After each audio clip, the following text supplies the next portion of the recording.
This week on The Splash, we see how West Bloomfield High School is staying modern.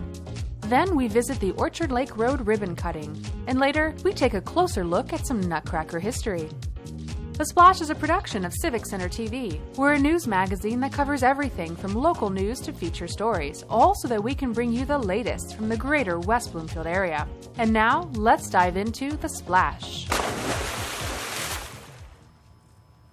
Welcome to The Splash. I'm your host, Sheena Monnin, and as always, thank you for joining us.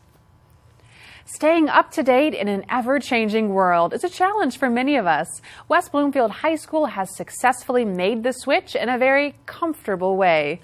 Ryan Younglove has those details. West Bloomfield High School has recently received grants to help refurnish the Eye Center and hopes to give students a more productive and vibrant learning environment. The kids are so excited about it. We've created an atmosphere for them that's really a marriage between a library and a college student campus and a collaborative area. So we have students coming in for lots of different reasons. Some come in just to relax and quietly read a book or study in an area. Others come in to work on collaborative projects together. The furniture is all movable, so they can move it all together and work together at monitors. They can sit in circles. They can go to tables. They have a lot of choice when they come into the Eye Center. While students utilize and enjoy the new space in the Eye Center, West Bloomfield High School hopes to incorporate flex furniture school-wide. This really was a pilot space for this furniture. We're looking at flexible furniture throughout the entire school, and this is a place where really all of our students come in. It's at the hub of the school. So it's an opportunity for us to try out some things to see what the kids liked, what they used most often, and how we might be able to then transport that into the classroom, what would work there. It gives us an opportunity to talk to them, to see what they're using, and to see how they're using it. And that really was the purpose. We also have classroom teachers who are using the space every single hour. We have a big collaborative area in the back where an entire class can sit at bar height seating and a large couch that we have, and they can connect and Chromecast there, make presentations. So it's really a space for everybody, and we're hoping that the way that it's used here will reflect itself in the choices that we make for the classroom. This has been Ryan Younglove, reporting for The Splash. For more information, log on to civiccentertv.com/iCenterFurniture. The day finally arrived. The grand opening of Orchard Lake Road took place, and Civic Center TV was on hand every moment of the opening. Let's take a look. A construction project over 60 years in the making came to an end recently as the multi-million-dollar Orchard Lake Boulevard had its official opening.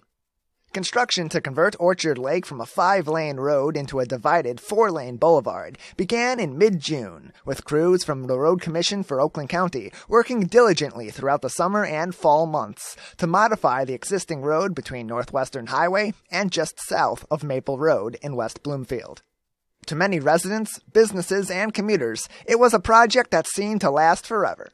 But behind the scenes for township and county officials, it was a culmination of decades of hard work, negotiation, and compromise coming together to make one of our area's busiest roads safer and more efficient.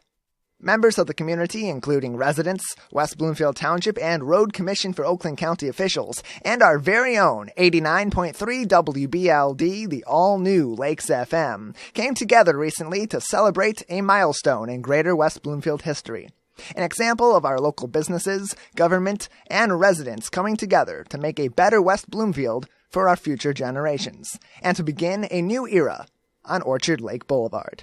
As the slippery, snowy winter weather comes about, residents, commuters, and visitors alike have something to be cheerful about on a newer, safer Orchard Lake Boulevard. Reporting for The Splash, I'm Tyler Kieft. To find more details on the opening, you can stop by civiccentertv.com/Orchard Lake Opens. When we come back, we will travel through time with the Nutcracker and enjoy a new episode of Sidewalk Talk. Don't go away. You're watching The Splash on Civic Center TV.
And now, back to The Splash on Civic Center TV.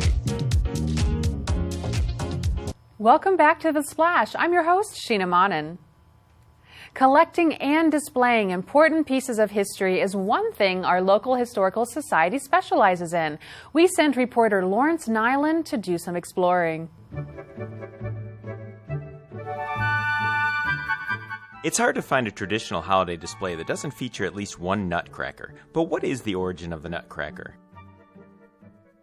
The history of the music of the Nutcracker from the ballet is Peter Tchaikovsky's 1892 music. The ballet does take place on Christmas Eve. It's the story of a little girl who receives a Nutcracker from her uncle, Herr Drosselmeyer. Her name is Clara, and she adores this Nutcracker, and she goes off to bed. And she dreams that this Nutcracker comes to life. And we see it coming to life because the Christmas tree grows, so that the little mouse are now life-size and can be done by dancers. And what's ironic is, of course, in a child's dream or in anybody's dream, things that you see during the day, they get put together in a puzzle that you didn't recognize. So things that would have been on the dining room table, like the coffee, now gets translated as Arabian dancers. Sugar plums, which were the family treat, becomes the premier dancer at the very end of the second half. One of the most well-known aspects of the Nutcracker is the dance of the Sugar Plum Fairy. But of all treats, why the sugar plum? You know, getting fruits in England in the wintertime would have been very difficult, so that would have been the premier treat. One of the numbers is a mirliton, and they usually do it because it's mostly flute music, so they usually do it as shepherdess, but technically mirlitons are pears, would have been on the table. But the premier fruit would have been sugared plums, and you take plums and roll them in egg white and sugar and set them out, and those are the biggest treats. Hence, she got the biggest role in the second half. Some holiday traditions fade over time, but why is it that the Nutcracker seems to have such a lasting legacy? I look at it as sort of almost an ultimate Christmas story. It's families coming together, they're bringing in their neighbors, they're dancing. You have that crazy uncle who comes, and we all have that crazy relative, but he comes and he brings gifts, and it makes the children happy. And to me, isn't Christmas all about making the children happy? And so that story never gets old because we want that same magic in our lives and our children's lives year after year. My family's gone to the Nutcracker for 33 years in a row. I have a 4.5-year-old grandson, and he saw it this year for the 4th time. It's bright colors, it's happiness, it's family time, it's a great tradition. Reporting for The Splash, this is Lawrence Nyland. If you enjoy history and Nutcracker-themed items, then be sure to visit civiccentertv.com/GWBHS Nutcracker. It's time for Sidewalk Talk, the portion of our show where we sent Samana Sheik out onto the streets of West Bloomfield to ask you the important questions that keep you guessing.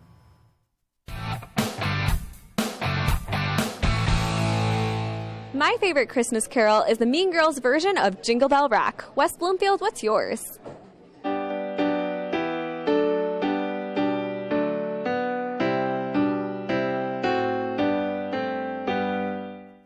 Rudolph the Red-Nosed Reindeer. Do you mind singing a little bit for me? Okay. That's fine. Little Drummer Boy. Can you sing part of Little Drummer Boy for me? Pa-rum-pa-pum-pum. That's about it. Frosty the Snowman or Rudolph the Red-Nosed Reindeer. Do you mind singing a little bit of it for me? No. Okay. What's it, 12 Days of Christmas? Where you count down and, you count down them, and no one can ever remember them. We used to go for walks around the block where I lived before, and people would just be making it up because then no one could remember. Do you mind singing part of it for me? What's it? It's 2 turtle doves, 3 French hens, 2 turtle, and a partridge in a pear tree. Chestnuts roasting by the open fire. Do you mind singing part of it for me? Oh, no. I'm not. My brother would kill me if I sung. Jingle Bells. Do you mind singing a little bit of it for me? I have no tune. No, I need the Jingle Bell. Yeah, a little bit. Carol of the Bells. Do you mind singing part of it for me? No. What is your all-time favorite Christmas carol? Rudolph the Red-Nosed Reindeer. Can you sing part of it for me? Rudolph the Red-Nosed Reindeer had a very shiny nose. And if you ever saw it, you would even say it glows like a light bulb. Jingle bells. Do you mind singing part of it for me? I do mind. I'm not going to sing it. Baby, It's Cold Outside. I love that one. It's like kind of, hot, but still like mysterious. I like it. I'm weird. Do you mind singing a little bit of it for me? No. I sound like a dying banshee. Jingle bells. Everyone's playing their music so much earlier these days. It's like hard for me to get into it now, Do you mind singing a little bit of Jingle Bells for me? No, this is where I stop. No way. No. Instead of a Christmas jingle, I think it would probably be O Holy Night or something to remember what Christmas is really about. Do you mind singing part of it for me? Yes, I do. I know my strengths and weaknesses, and that is not one of them. I bet you have a great voice. Oh, holy night. That's it. We appreciate your input, West Bloomfield. Join us again for another episode of Sidewalk Talk. If you'd like to see some of our other fun and interesting questions on the show, you can do so anytime and anywhere by visiting our website at civiccentertv.com/sidewalktalk. And now let's move on to our Civic Center event update, where we provide you with all the latest that's happening around Greater West Bloomfield.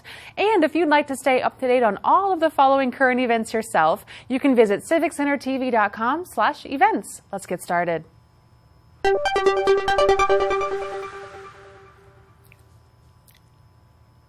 Treat your muscles to a morning of gentle therapeutic yoga at Spirit of Grace Church. Delightful, gentle yoga is appropriate for adults in all levels of physical activity. Experience is not necessary. Delightful, gentle yoga is taking place every Wednesday from 11 a.m. until noon. Drop-in price is $7 per class. It is encouraged that you bring your own yoga mat and be prepared to meet new friends and walk away with a better sense of your own well-being. For more information, visit spiritofgrace.church. The West Bloomfield High School Michigan Interscholastic Forensics Association is having their annual potluck and cabaret event on December 20th, starting at 7 p.m. in West Bloomfield High School. The MIFA team from the high school will be on hand to entertain with songs, monologues, and more. Don't miss the good food and the good fun at this event. For more information and to support MIFA at West Bloomfield High School, send an email to john.verluve@wbsd.org. On December 23rd from 11 a.m. until 11:30 a.m. at the West Bloomfield Public Library, bring your child for an interactive story time with Cat in the Hat. This event will feature books, crafts, and games centered on this special, timeless character. After the event, a life-size version of the featured character will arrive as a fun culmination of the story time where your child can meet the character. This event is free. For more information, visit wblib.org. In keeping with the holiday goodwill, there will be a free Christmas dinner at Spirit of Grace Lutheran Church, provided by church members and local residents. Please feel free to stop by and meet kind-hearted people in this spirited holiday event, held on December 25th. There will be 2 seatings for the dinner, the first at noon and the second at 1:30 p.m. Come enjoy turkey, ham, and a multitude of sides and desserts, as well as live music and free family photos. If you want to register or are in need of a ride to and from the dinner, please call Carol at 248-682-0770. Beginning Thursday, December 28th from 7:30 p.m. until 9:30 p.m. at the Henry Ford Maple Grove Center, West Bloomfield, is offering their Share Support Group for people who have experienced longer than 6 months of continuous sobriety from alcohol and drug use and are in need of free beneficial support. This group is for adults only, and the purpose is to share coping strategies, express needs and concerns, as well as to connect with others who are successfully moving forward into an addiction-free life. For more information, contact Lisa Kaplan at 248-661-6100. The Greater West Bloomfield Chamber of Commerce will hold their annual ceremony commemorating the installation of officers on January 12th from 7:30 a.m. until 9:30 a.m. at Notting Hill of West Bloomfield. Join them as WXYZ reporter Alan Campbell MCs the event and Judge Diane DiAgostini officiates the ceremony. A beautiful continental breakfast will be provided. Space is limited, so get your tickets soon. The cost is $15 for members and $25 for non-members. For more information, visit westbloomfieldchamber.com. It's almost time once again for the 12th annual Key to the Township Awards. Nominations are due on February 1st for awards in several categories. To nominate somebody for an award, write a paragraph about why the person you are nominating deserves the honor. Help the Greater West Bloomfield Chamber of Commerce honor those individuals that work, live, play, or have some connection to the West Bloomfield community. For more information, contact the Chamber office at 248-626-3636 or visit westbloomfieldchamber.com. Be sure to save the date for the Greater West Bloomfield Community Coalition fundraiser. This popular event is happening on March 21st at 5:30 p.m. at Plantera West Bloomfield. Sponsorship spots are still available, but do hurry to get your name or company on one of these sponsorship lists. Tickets are required, and we at Civic Center TV will be sure to give you ticket availability as soon as they are for sale. In the meantime, put the date on your calendar and stay tuned for more details. That concludes this week's events. However, if you're looking to find even more events going on in your neighborhood, then be sure to follow us at civiccentertv.com/events and look up our events calendar, or watch us here for more information on everything going on in the Greater West Bloomfield area. As we head into the break, stay tuned because afterwards I'll be talking with Ralph Thompkins, Program Director of the Little Gym West Bloomfield. Don't go away. You're watching The Splash on Civic Center TV.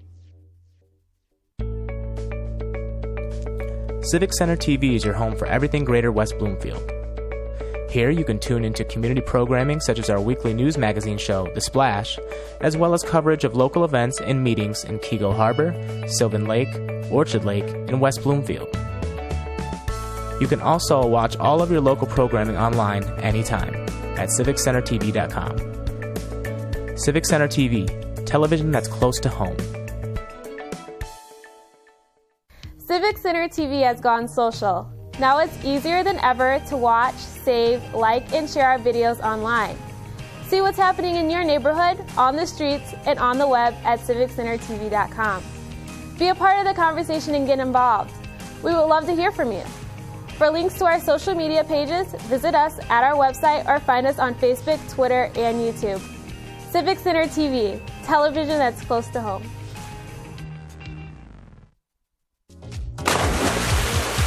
And now, back to The Splash on Civic Center TV. Welcome back to The Splash. I'm Sheena Monnin. In the studio with me this week is Ralph Thompkins, Program Director of the Little Gym West Bloomfield. Ralph, thanks for giving us some of your time today. Yeah, thank you for having me. I appreciate it. Yeah, absolutely. Now, you know about all things physical activity, and when I think of exercise, I think about adults. But the Little Gym has a different specialty. Why kids? Why kids? Well, kids are, first of all, when you get them involved in exercise, it's a great opportunity for learning. So when they exercise, they actually increase their strength, they increase their memory, and they have fun and they stay active and learn to have a healthy and happy lifestyle full of exercise. So it's great to start them as early as you can. Great, and you guys start as early as 4 months. Yeah. Wow, that's amazing. What kinds of activities and exercises do you have that I'm sure are very specialized for each age range? Tell us about that. Absolutely. Well, the Little Gym is a gross and fine motor skill development program where we focus on them being great kids as citizens. We focus on them physically being strong, and we also help them be mentally. So for our kids that are under the age of 3, we have our parent and child program, which allows the parents and the children to both be active together. So we work on their gross motor skills, their fine motor skills. We do an introduction to gymnastics, so walking on the beam, learning to hang on the bars, different tumbling activities, all within a 45-minute class. over the age of 3 is an hour-long class where we have structured curriculum learning for them. So they're learning to share, they're learning to take turns, they learn to get moving and have a lot of fun within our structured programs at the gym.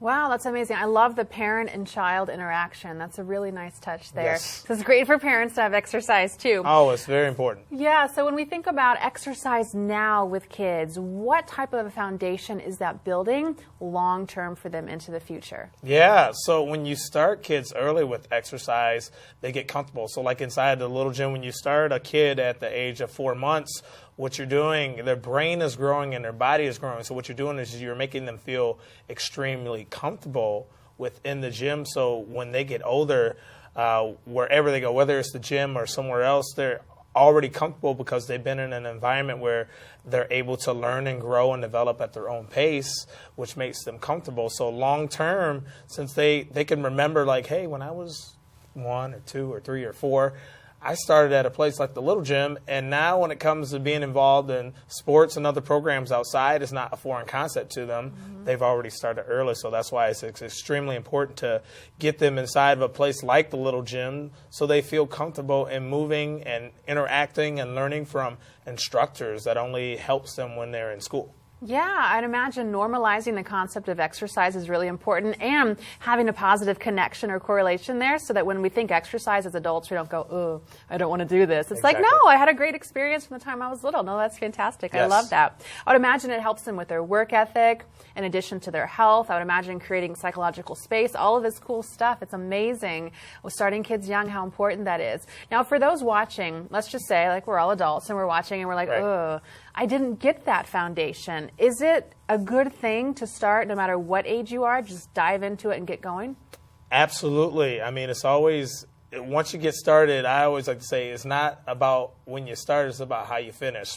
So the first thing is really just taking that first step and saying, hey, you know what, let's set some small goals of what I want to do. They don't have to be big goals, just small goals of, hey, I'm going to get in the gym every day for 20 minutes. And then you increase your time and you increase your effort and increase your intensity. And then it's always fun to get a buddy to work out with. So it's always nice to have someone that you may know who may be in the same boat to get in a healthy exercise lifestyle. So start small and then go bigger from there and try your best to be as consistent as you can possibly can. Yeah, and it sounds like for people that are going to the little gym, if they have a child, they have that workout buddy built in right there, right? They absolutely do. And a lot of our families, they make lifelong friendships because they have a commonality, which is their kid. And every parent that I've met and known that has gone to the little gym over the past 5 years have the common thing of they want the absolute best thing for their child. So they put them in a program where they're not pressured, but also it's an opportunity for them to socialize and make friends. And the parents get an opportunity to socialize and make friends and lifelong relationships. So it's a very, very positive thing to get involved in exercise because number one, you never know who you might meet. And number two, you just be so proud of your child once they achieve something that you think that they may not even be able to do. It's great to watch that growth and development within our program and within your child. It's very positive things. No, I love it. It sounds like a lot of fun. And thanks so much for stopping by and sharing all this with us and helping create a healthier future for kids in West Bloomfield Township. We appreciate it. Thanks. All right. Once again, we've been talking with Ralph Thompkins, Program Director of the Little Gym, West Bloomfield. We now head over to another of our favorite episodes of A Minute with Nature, where West Bloomfield Park's naturalist Lauren Azuri reviews some of our state's natural symbols.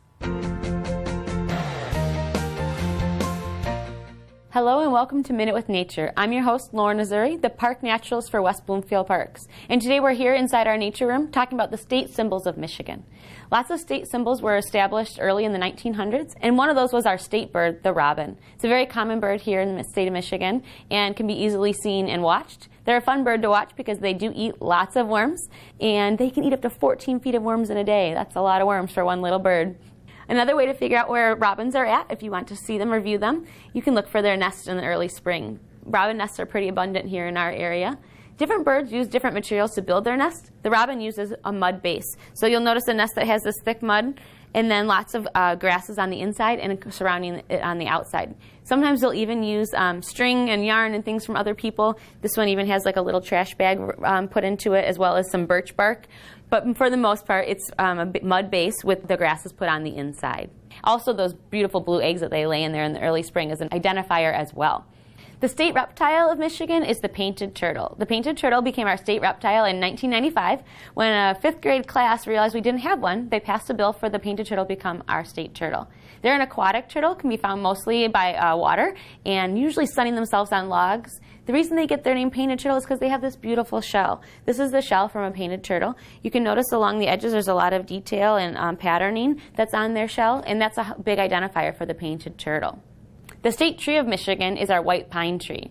The white pine tree is a great symbol for Michigan. It identifies one of the main industries that we were known for years ago, and that's the Michigan lumber industry. To identify a white pine tree versus other pine trees we might have here, like the red pine, you pluck a little bundle of needles off the tree, and it will have 5 needles in one bundle. And that also stands for WHITE. So 5 needles means our white pine tree, which is our state tree. The state game mammal of Michigan is the white-tailed deer. The white-tailed deer became our state game mammal in 1997, and that was decided by a 4th grade class. They found out that there was a white-tailed deer in every county in Michigan, and that's why it makes a great symbol to be represented here in Michigan. We have lots of white-tailed deer, and they stay here all season long. So you can see them in the spring, summer, winter, and fall. There are lots of other state symbols of Michigan. We have a state fossil as well as a state wildflower, but we don't have a state insect. We're one of only 3 states in the whole United States that do not have a state insect. But right now, a resident of Keego Harbor, someone here in the greater West Bloomfield area, is trying to get a bill passed for the monarch butterfly to become our state insect. So stay tuned, because hopefully soon Michigan will have a new state insect. And that's your Minute with Nature. To watch other episodes of Minute with Nature, visit civiccentertv.com/MWN.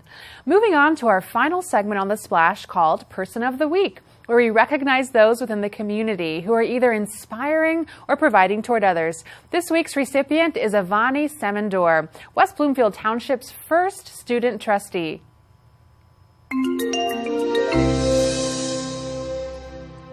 Avani Samandor is a senior at West Bloomfield High School, but unlike the average high school senior, Avani isn't just applying for college, participating in clubs and sports, and studying for her classes. She is also participating in her community as West Bloomfield Township's first student trustee. An avid member of the law club, Avani took an interest in public service long before she was sworn in as the township's student trustee. Avani has participated in Oakland County's teen court, where she has served as counsel for teens that have had run-ins with the law.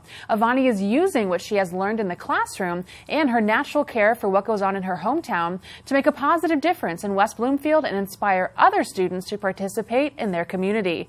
Leading by example and using their influence for the betterment of our local area is an impressive feat for anyone, especially one who is still in high school. Her time spent volunteering for our community is appreciated and is having a lasting impact, which is why she is our Person of the Week. If you know someone who is providing a service to their community, then let us know by sending an email to The Splash at civiccentertv.com. We want to congratulate those who are making a difference in our area. We appreciate all of your suggestions. And that's going to do it for us this week. But remember, you can watch new episodes of The Splash every Monday or throughout the week for replays. You can also watch every episode online at civiccentertv.com. Don't forget to follow us on Facebook under Civic Center TV 15, YouTube at Civic Center TV 15, and on Twitter at Civic Center TV for more information. For all of our friends in Sylvan Lake, Orchard Lake, Keego Harbor, and West Bloomfield, I'm Sheena Monnin. Thank you for watching The Splash.